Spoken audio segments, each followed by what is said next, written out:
Are you using your Thrustmaster Rudder Pedals correctly? I thought I was until one of my viewers commented on one of my recent videos. I'll give you a link to that video at the end of this video, and I highly recommend watching it if you've ever wished that your rudder control in Microsoft Flight Simulator 24 wasn't so sensitive. Anyway, that viewer kindly informed me that, quote, "You normally fly with your heels on the ground and the balls of your feet mid-pedal. You only lift your feet fully onto the pedal when needing to brake." This got me looking at the pedals, and I noticed that the two heel rests on the bottom could be removed. This was noted in the manual, but I guess I never read it because I was in such a rush to try the pedals. To remove the heel rests, we simply have to remove two screws on each pedal. You'll need a small Allen wrench, also known as a hex key. There are links to both an Allen key set and the Thrustmaster Rudder Pedals in the description of this video. Simply remove the screws at the bottom of the pedals with the Allen wrench on both sides.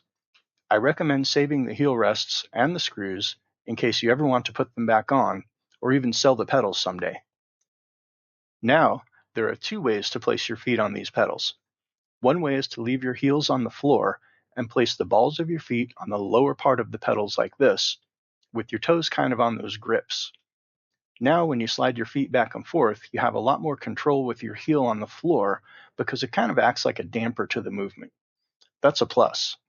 The downside is, if you're taxiing or going down the runway on the ground like this, and you suddenly have to hit the brakes, you pretty much have to lift off of your rudder turn to get to the brakes. That's not so good. The second way is to leave your full feet on the pedals like this.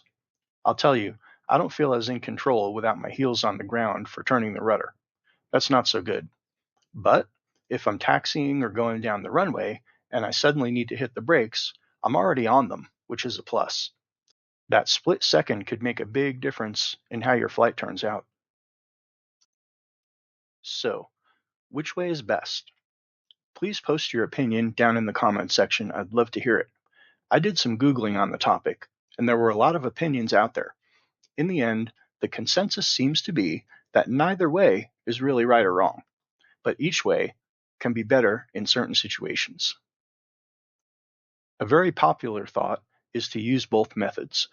Use method 1 while in flight, with your feet on the bottom half of the pedals, to take advantage of the increased control.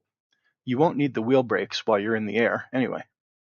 Use method 2 with your feet all the way up on the pedals while taxiing, taking off, and landing, so that you can get on the brakes instantly if needed without sacrificing any rudder angle that you might be trying to hold.